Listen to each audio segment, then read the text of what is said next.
जय श्री कृष्णा। मैथिल ने पूछा, ये ब्राह्मण, अब कामदेव के जल जाने के बाद उसकी उत्पत्ति कैसे हुई? यह सुनकर श्रुतदेव स्वामी कार्तिक के जन्म की कथा कहने लगे, जिसके सुनने से सब पाप नष्ट हो जाते हैं, यश और पुत्र मिलते हैं, सब रोग नष्ट हो जाते हैं। जब महादेव जी ने कामदेव जी को भस्म कर दिया, तब उनकी स्त्री रति मूर्छित हो गई और फिर चेत होने पर अनेक प्रकार के विलाप कर शरीर को त्यागने लगी और अंतिम क्रिया करने के लिए बसंत को बुला लिया। बसंत ने आकर रति को समझाया कि आत्मघात करना धर्म का हेतु नहीं है, लेकिन रति बिल्कुल भी नहीं मानी।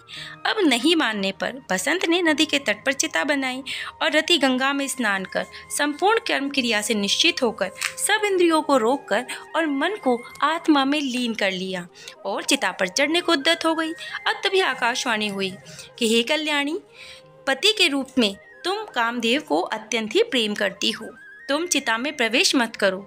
मैं तेरा पति महादेव के प्रसाद से तथा यदुवंशी भगवान कृष्ण से पुनः पैदा हो जाएगा।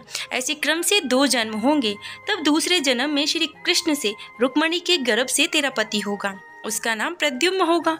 तो ब्रह्मा के शाप से शंकर के घर में निवास करेगी, वही प्रद्युम्न नाम के तेरे पति से तेरा मिलन होगा। ऐसा कहकर आकाशवाणी समाप्त हो गई। तब रति ने चिता में प्रवेश नहीं किया। फिर सब देवताओं ने रति को वरदान देकर उसे शांत कर दिया और कहा, हे काम प्रिय, अब तेरा पति अनंग कहलाएगा और अंग वाले की तरह मरा हुआ भी दिखाई देगा। पूर्व कल्प में तेरा पति सुंदर नाम का राजा था, उसके जन्म में तू ही उसकी पत्नी रज संकर कारिणी हुई थी, इसी से तेरी ये दशा हुई है। अब तू बैसाख मास में प्रातःकाल मंदाकिनी नदी में स्नान करके मधुसूदन भगवान का पूजन कर और उनकी दिव्य कथा सुनकर अशून्य शयन नाम का व्रत आरंभ कर दे। ऐसा करने से तेरा पति तुझे अवश्य मिल जाएगा। हे देवी, इसमें कोई संदेह नहीं है। अब रति को ऐसा वर दे करके सब देवता अपने अपने निवास स्थान को चले गए और रति भी अब जो कलेश में थी उससे निवृत्त हो चुकी थी। मेष की संक्रांति में गंगा स्नान करके अशून्य शयन व्रत धारण करते ही उसे तत्काल कामदेव दिखाई दिए। पूर्व कल्प में भी यह बड़ा धर्मपरायण राजा था, मगर उसने बैसाख मास में कर्तव्य धर्म नहीं किए थे। अब इसीलिए कामदेव परमात्मा का पुत्र होने पर भी अंगहीन हो गया। जब महादेव जी अंतर्ध्यान हुए तो पार्वती जी निराश खड़ी रहीं और खड़े होकर के सोचने लगी, मैं क्या करूं? तब पिता हिमवान उन्हें अपने घर ले गए। पार्वती जी शंकर के रूप और गुणों को देखकर मुग्ध हो चुकी थी। मन में शंकर को अपने पति होने की ठान कर गंगा के तट पर वो तप करने लगी। वे माता पिता इत्यादि के समझाने पर भी भूखी प्यासी जटाएं बढ़ाकर सहस्त्र वर्ष तक महालिंग का पूजन करती रही। तब महादेव जी सायंकाल ब्रह्मचारी के भेष में उनके सामने पर्णकुटी पर अनेक प्रकार की परीक्षा लेने लगे और अपने में दृढ़ देखकर बोले, हे भद्रे, जो तुम्हारी इच्छा हो तुम वर मांग लो। तो पार्वती जी ने ऐसा वर मांगा कि हे रुद्र, तुम मेरे पति हो। तो ऐसा उन्होंने मांग लिया वर। तो शिव जी ने कहा तथास्तु और वर देकर के अंतर्ध्यान हो गए। अब वर देकर सप्तऋषियों को बुलाकर हिमाचल के पास भेज दिया। ये सप्तऋषि हिमाचल के पास पहुंचे और हिमाचल से पूछने पर बोले कि हे राजन, तेरी कन्या पार्वती ने, जो कि पहले दक्ष की पुत्री थी, अपने पिता के यज्ञ में शरीर का त्याग कर तेरे घर में जन्म ले लिया है। इसका विवाह महादेव जी से कर दो।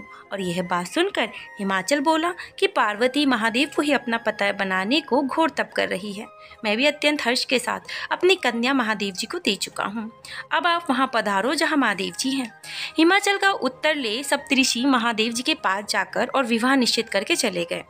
तब तो लक्ष्मी इत्यादि देवियाँ तथा विष्णु इत्यादि देव सब बराती बनकर चले और महादेव जी सब देवता मुनि 6 मातृका आदि को तथा भूतगणों को साथ लेकर बैल पर चढ़ चले।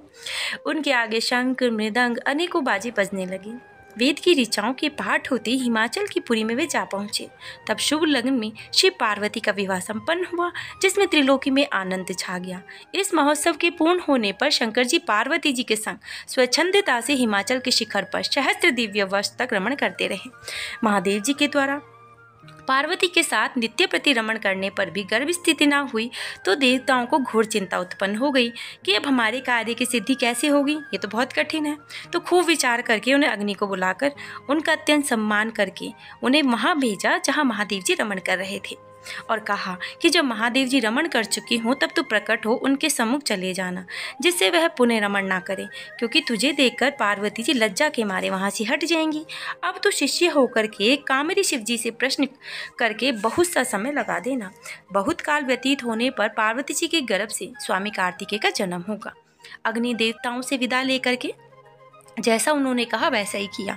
वो महादेव जी के पास गए, जिसे वस्त्रहीन पार्वती को बड़ी लज्जा उत्पन्न हो गई और रमन छोड़कर वो अलग हट गए। तो महादेव जी को बड़ा क्रोध आया और वो अग्नि से बोले, हे दुर्मते, तेरा इतना दुस्साहस, मैं तेरे मुख को त्याग दूंगा, जला दूंगा। ऐसा कहकर अग्नि के मुख में उन्होंने प्रचंड वीर्य छोड़ दिया।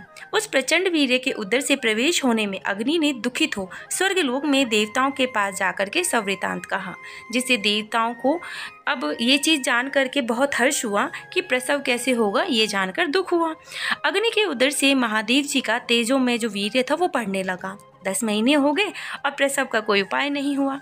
तब अत्यंत दुखी हो देवताओं को संग ले महायशस्वी गंगा के पास जाकर के सब स्तुति करने लगे कि हे माता, तो देवताओं के निमित्त शंकर जी के तेज को आप धारण कर लो, जो होगा हम सब उसके कारणी होंगे। अब अग्नि का प्रसव बढ़ रहा था। अब वह स्त्री न होने से प्रसव नहीं हो रहा था, तो उन्होंने गंगा माता से प्रार्थना करी कि इसकी रक्षा करें।